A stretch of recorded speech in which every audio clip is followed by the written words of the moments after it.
আমার ভাইরা, আমার বন্ধু, কোনো দিকে নজর নাই, প্লিজ দিলটা নরম করে দিবেন।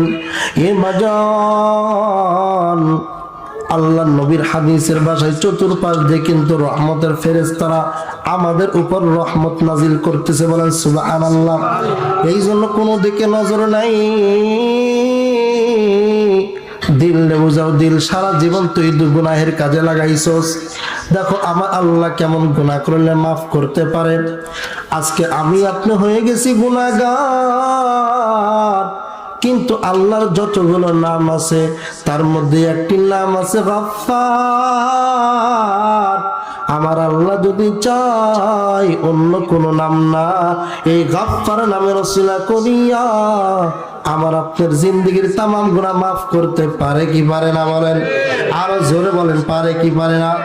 আমার যুবক ভাইরা রে, আমার আল্লাহ সব কিছু কিন্তু করতে পারে। এমনই অবস্থায় হযরত ওমর রাদিয়াল্লাহু তাআলা যাইতেছে, রাস্তা দিয়ে যাইতেছে, হঠাৎ দেখে একজন যুবক কান্না করে। ওমর ডাক দিয়ে বলে, যুবক রে, তুমি কেন কান্না করো? যুবক ডাক দিয়ে বলে, ওমর, আমি এমন গুনাহ করেছি, গুনাহের কারণে কান্না করি। আচ্ছা বলেন তো দেখি, একজন যদি মুরব্বী মানুষ, যদি যার বয়স 60 থেকে 70 80 বছর হয়েছে, ওই বৃদ্ধ লোক যদি কান্না করে, আমাদের মধ্যে যদি কেউ দেখে, আমরা দেখে মনে করতে পারি হয়তো বাতের বিরাম বা অন্য কোনো বিরামের কারণে কান্না করে। কথা বলেন ঠিক কিনা? আর যদি 20 বছর 25 বছর একজন যুবক কান্না করে, আমি আপনি কি ভাববো? না জানি কি হয়েছে, কেউ কি বকা দিছে? হযরত ওমর ডাক দিয়ে বলে, যুবক, তুমি কেন কান্না করো? তোমাকে কে বকা দিছে একটু বলো না, আমি ওমর তার বিচার করব। এইবার যুবক ডাক দিয়ে বলো, ওমর, আমাকে কেউ বকা দেয় নাই, কেউ মারধর করে নাই, কিন্তু ওমর রে, আমি এমন একটি গুনাহ করিয়া ফেলাইছি, এই গুনাহের কারণে আমি কান্না করি। হযরত ওমর ডাক দিয়ে বলে, ভাই, আপনি কি গুনাহ করেছেন একটু বলেন না, বলেন না। এইবার যুবক ডাক দিয়ে বলে, ওমর, আমি যেই গুনাহ করছি আপনার কাছে বলতে পারবো না। যদি আপনার কাছে বলি, আপনি আমার গর্দান এখনই নামায়া দিবেন। হযরত ওমর ডাক দিয়ে বলে, যুবক, তুমি কি গুনাহ করেছে বলো না। এইবার যুবক ডাক দিয়ে বলে, না না না, আমি আপনার কাছে বলতে পারবো না, আমাকে লইয়া যান নবী মুহাম্মাদের দরবারে। বলেন সুবহানাল্লাহ। এইবার হযরত ওমর যুবককে লইয়া গেল নবীর দরবারে। হযরত ওমর ডাক দিয়ে বলে, ইয়া রাসূলুল্লাহ, ইয়া হাবিবাল্লাহ, সালাম দেয়া যখন ডাক দেয়, নবী আমার ঘর থেকে বের হয়। এইবার ওমরকে ডাক দিয়ে বলে, ওমর রা, আসো, ঘরের মধ্যে আসো। ওমর ডাক দিয়ে বলে, ইয়া রাসূলুল্লাহ, ইয়া হাবিবাল্লাহ, আমি ঘরের মধ্যে যাইতে পারবো না, কারণ আপনার কাছে নিয়ে আসছে এক গুনাহগার যুবককে। এইবার যখন এই কথা বলে, নবী আমার যখন ঘর থেকে বাহিরে আসলো, আমার নবী নজর করিয়া দেখে একজন যুবক কান্না করে। আমার নবী ডাক দিয়ে বলে, যুবক রে, তুমি কেন কান্না করো? এইবার যুবক ডাক দিয়ে বলে, নবী গো, আমি এমন একটি গুনার কাজ করেছি, ইয়া রাসূলুল্লাহ, ইয়া হাবিবাল্লাহ, আমার মনে হয় না আমাকে আল্লাহ পাক মাফ করে দিবে। আমার নবী ডাক দিয়ে বলে, যুবক রে, তুমি যেই পরিমাণ গুনাহ করো না কেন, আমি ওয়াদা করলাম আমার আল্লাহ এমন দয়াময় আল্লাহ, ওই আল্লাহর কাছে তুমি খাস দিল তওবা করো, আমার আল্লাহ তোমার জিন্দেগীর তামাম গুনাহ মাফ করে দেবে। বলেন সুবহানাল্লাহ। এইবার যুবক ডাক দিয়ে বলে, ইয়া রাসূলুল্লাহ, ইয়া হাবিবাল্লাহ, আমি কিভাবে বলি এমন গুনাহ করছি? হয়তো তাম দুনিয়ার মানুষ গুনাহ আল্লাহ মাফ করতে পারে, কিন্তু আমার গুনাহ আমার আল্লাহ মাফ করবে না। এইবার নবী ডাক দিয়ে বলে, যুবক রে, এমন কি গুনাহ করেছে তোমার গুনাহ আমার আল্লাহ মাফ করবে না? তুমি বলো বলো। এইবার ডাক দিয়ে বলেন, গো নবী, আমি যে আপনার সাহাবী, আপনি আমার চিনতে পারছেন নাকি?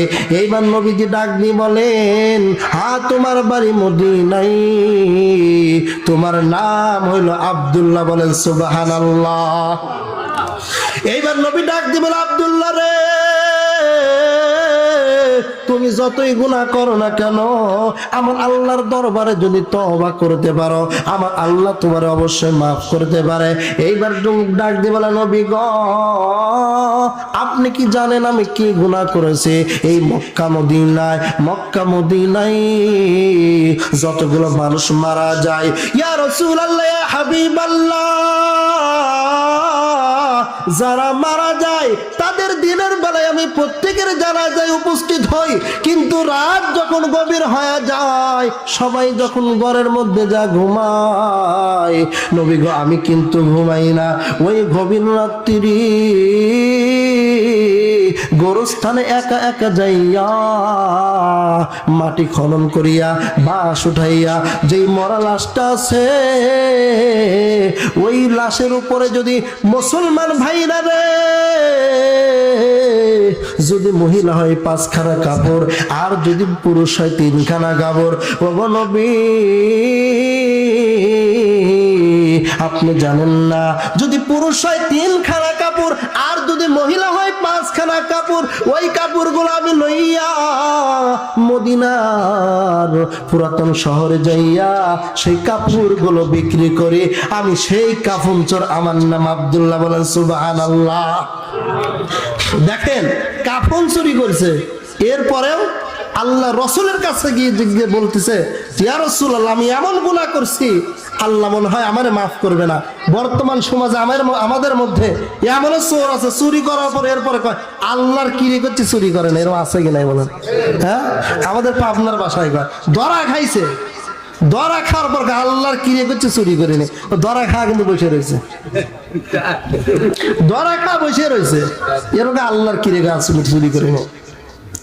কিন্তু সাহাবাই কিরাম কেমন ছিলেন? গুনাহ করিয়া ফেলাইছে, আমার আল্লাহ রাব্বুল আলামিন ওই বান্দার দেখেন কিভাবে গুনাহ মাফ করিয়া দেয়। আমার নবী ডাক দি বলে, হে সাহাবী আব্দুল্লাহ, তুমি এটা কি শুনাইলা? একজন মানুষ মারা যাওয়ার পর 3খানা 5খানা কাপড় লইয়া যায় কবরের মধ্যে। হে আব্দুল্লাহ, তুমি এই গুনাহ কেমন করিয়া করতে পারলা? তোমার মধ্যে কি ঈমান বলতে কিছুই নাই? এইবার যুবক ডাক দিয়ে বলে, নবী, শুধু এই গুনাই করি নাই। ওমর রাদিয়াল্লাহু তাআলা আনহুকে থামানো যাইতেছে না। ওমর ডাক দিয়ে বলে, নবী গো, আমাকে অর্ডার দিয়ে দেন, ওর এখনই গর্দান আমি নামায়া দেব। আমার নবী ওমরকে ডাক দিয়ে বলে, ওমর না, তুমি কিছুই করতে পারবা না, কারণ এইখানে আমি উপস্থিত আছি। আল্লাহর নবী ডাক দিয়ে বলে, যুবক, এইগুলা তুমি কেমন করে করতে পারলা? যুবক ডাক দিয়ে বলে, নবী গো, আমার কথা এখনো শেষ হয় নাই, দীর্ঘদিন হয়ে যায়। মক্কা মদিনায় কোন মানুষ দীর্ঘদিন পর্যন্ত মারা যায় না। ইয়া রাসূলুল্লাহ, ইয়া হাবিবাল্লাহ, দীর্ঘদিন পর একজন মহিলা মারা গেছে, দিনের বেলায় আমি তার জানাজার মধ্যে উপস্থিত ছিলাম। ইয়া রাসূলুল্লাহ, ইয়া হাবিবাল্লাহ, রাত্রি যখন গভীর হয়ে গেছে, পুরা মদিনার সবাই ঘুমায় গেছে।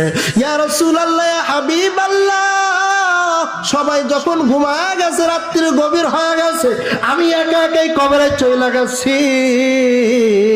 কবরে যাওয়ার পর সুন্দর করে মাটিটা উঠাইছি, বাঁশটা উঠাইছি। এরপর ইয়া রাসূলুল্লাহ, যখন আমি ওই শরীর থেকে কাফন চুরি করে লইয়া আসব, হঠাৎ করে কে যেন গায়েবী ভাবে আওয়াজ দিল, এ যুবক, সারা জীবন কাফন চুরি করলা, কই একবারও তো তার চেহারাটা দেখতে পারলা না? তুমি একবার ওই মহিলার চেহারাটা দেখো, ওই মহিলাটার কত সুন্দর চেহারা। এ মুসলমান ভাইরা রে, এ বাজান, এইবার ওই যুবক ডাক দিয়ে বল, ইয়া রাসূলুল্লাহ, ইয়া হাবিবাল্লাহ, আমি চইলা যাব, কিন্তু যখন গায়েবী ভাবে আওয়াজ আইলো, আমি আওয়াজ শোনার পর যখন ওই গ্লাসের দিকে তাকাইলাম, বলে এত সুন্দর চেহারা মদিনার মধ্যে আমি পূর্বে কোনোদিন দেখি নাই। ইয়া নবী, ইয়া রাসূলুল্লাহ, ইয়া হাবিবাল্লাহ, আমি ওই মহিলাকে দেখার পর আমার ওই মহিলার প্রতি কেমন যেন আকৃষ্ট পয়দা হয়ে গেল। ওগো নবী, আমি গুনাহের মধ্যে লিপ্ত হয়ে যাইতেছি। ইয়া রাসূলুল্লাহ, ইয়া হাবিবাল্লাহ, পূর্বে এমন যুবতী মহিলা আমি কোনোদিন দেখি নাই। শয়তানের ওয়াসওয়াসায় পড়িয়া আল্লাহর কথাও স্মরণ ছিল, সব স্মরণ ছিল, কিন্তু শয়তানের ওয়াসওয়াসায় পড়িয়া ওই মরা লাশ মহিলা, তার সঙ্গে আমি জিনার মধ্যে লিপ্ত হয়ে গেছি। বলেন নাউজুবিল্লাহ। নবী ডাক দিয়ে বলে, যুবক রে, এটা আবার কি শুনাইলা রে যুবক? ওমর রাদিয়াল্লাহু তাআলা আনহুকে ঠিক রাখা যাইতেছে না। ওমর শুধু বারবার বলতে, নবী গো, ও কি শুনাইলো? ওরে এখন গর্দান আমি নামায়া দেব। নবী, আপনি বাধা আমারে দিবেন না। আমার নবী ডাক দিয়ে বলে, আব্দুল্লাহ, মানুষ মারা যায়, যাওয়ার পরে 3খানা 5খানা কাপড় লইয়া চইলা যায়, সেই কাপড় চুরি করে তুমি তোমার সংসার জ্বালাও, কিন্তু ঠিক আছে, আমি ওয়াদা করলাম তুমি খাস দিলে, তওবা করলে হয়তো আল্লাহ মাফ করে দেবে। কিন্তু হে যুবক, এটা আবার কি শুনাইলা? একজন মহিলা মারা যাওয়ার পর তার সমস্ত আমল বন্ধ হয়ে যায়, এরপরে তুমি ওই মহিলার সঙ্গে কেন জিনা করলা? এইবার যুবক ডাক দিয়ে বলে, নবী গো, যখন আমি জিনা করি, জিনা করার পর যখন আমি পরিতৃপ্ত পাই, এরপর আমি যখন চলে যাইতেছি, পিছন দিকে যেন ডাক দিয়ে বলে, হে যুবক, মহিলার জবানে বলে, আমি যতদিন দুনিয়ার মধ্যে ছিলাম কোন যুবক পুরুষ আমার দেখে নাই। সহবাস তো দূরের কথা, তাদের সাথে তো সম্পর্ক দূরের কথা, আমার চেহারা পর্যন্ত কেউ দেখে নাই। আরে যুবক, আজকে মরে গেছি, আমার কোনো শক্তি নাই, শক্তি নাই, কিন্তু তুই এটা আমার সাথে কি করলি?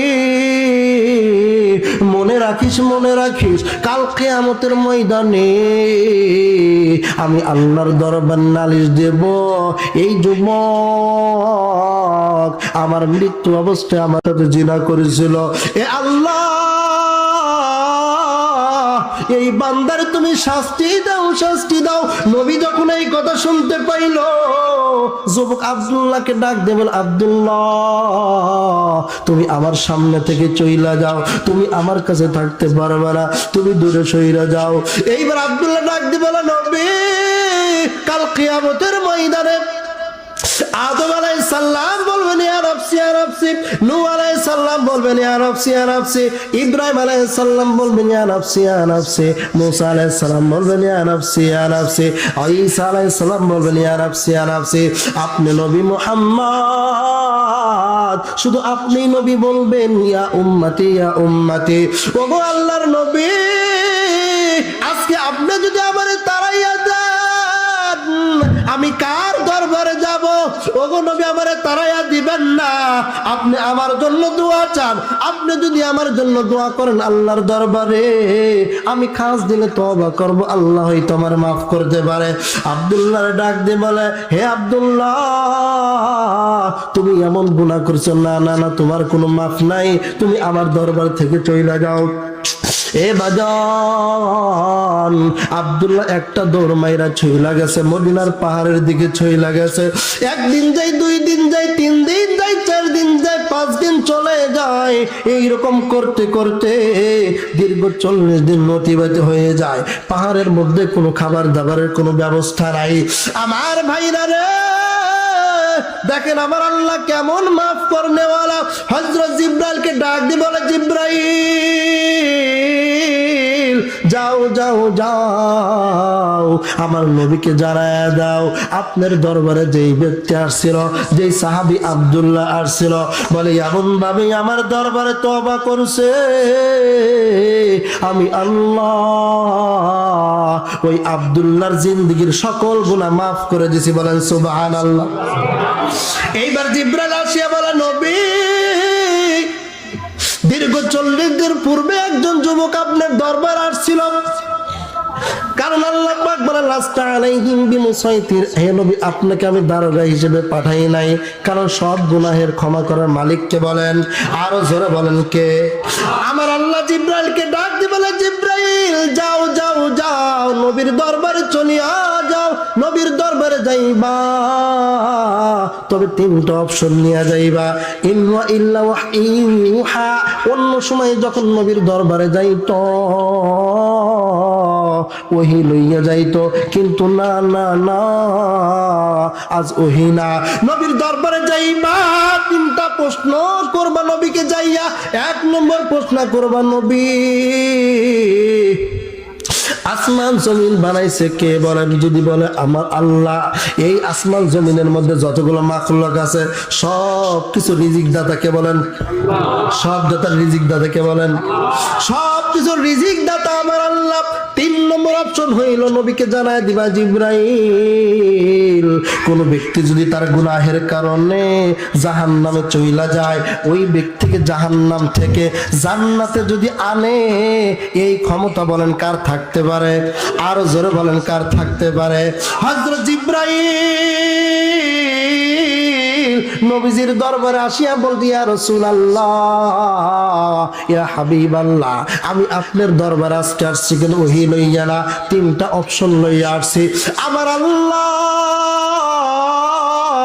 যারা দিছেন নবীকে 3টা প্রশ্ন করবা। 1 নম্বর প্রশ্ন হইল ওগো নবী আপনি বলে দেন আসমান জমিন এগুলো সৃষ্টিকারীকে? আল্লাহ নবী বলেন আমার আল্লাহ। 2 নম্বর অপশন হইল আসমান জমিনের মাঝে যতগুলো মাখলুক আছে আপনারা বলেন তো সব কিছু রিজিক দাতাকে? আরো জোরে বলেন কে? আল্লাহ নবীকে ডাক দিয়ে বলে জিবরাইল বলতেছে ইয়া রাসূলুল্লাহ ইয়া হাবিবাল্লাহ আপনি বলেন তো দেখি আসমানের মধ্যে জমিনের মধ্যে যতগুলো মাখলুক আল্লাহ পাক সৃষ্টি করেছে সব কিছু রিজিক দাতাকে? আমার নবী ডাক দিয়ে বলে আমার আল্লাহ। এইবার 3 নম্বর অপশন যখন জানায় দেয় ওগো নবী জান্নাতের মধ্যে যারা যায় আল্লাহর হুকুমে যায়, যারা জাহান্নামের মধ্যে যায় তারাও আল্লাহর হুকুমে যায়। কিন্তু আপনার প্রশ্ন হইল কোন বান্দা যদি অপরাধ করার কারণে জাহান্নামে যায়, ওই ব্যক্তিকে জাহান্নাম থেকে জান্নাতে আনতে পারে এমন ক্ষমতার মালিক কে? বলেন আরো জোরে বলেন কে? আমার নবী যখন বলে আমার আল্লাহ, এই কথা বলার সঙ্গে সঙ্গে জিবরাইল ডাক দিয়ে বলে ওগো নবী দীর্ঘ 40 দিন পূর্বে যে আব্দুল্লাহ আপনি দরবারে আসছিল, ইয়া রাসূলুল্লাহ ইয়া হাবিবাল্লাহ আপনি কি জানেন নবী আমার আল্লাহ কোরআনের আয়াত নাযিল করে যা ইল্লা মান তাবা ওয়া আমানা ওয়া আমিলা আমালান সালিহা ফাউলাইকা ইউবাদদিলুল্লাহু সাইয়্যাতিহিম হাসানাত। বলেন সুবহানাল্লাহ। যে ব্যক্তি 3টা কাজ করবে, কয়টা কাজ বলেন না? 3টা কাজ করবে। 1 নম্বর নাম্বার 1 ইল্লা মান তাবা, যে ব্যক্তি তওবা করবে, ওয়া আমানা ঈমান আনয়ন করবে, ওয়া আমিলা সালিহান সাহাবায়ে কিরাম যেমন ভাবে আমল করছে ওইভাবে যদি আমল করতে পারে, আমার আল্লাহ তাম দুনিয়ার মানুষদেরকে জানায়া দেন আমার আল্লাহ শুধু তার গুনাহ মাফি করবেন না, আমার আল্লাহ জানায়া দেন ইউবাদদিলুল্লাহু সাইয়্যাতিহিম হাসানাত। আমার আল্লাহ ইউবাদদিলুল্লাহু সাইয়্যাতিহিম হাসানাত। বান্দা তুমি পূর্বে যত গুনাহ করছো সকল গুনাহ আমার আল্লাহ নেকি দ্বারা পরিবর্তন করে দেবে। বলেন সুবহানাল্লাহ।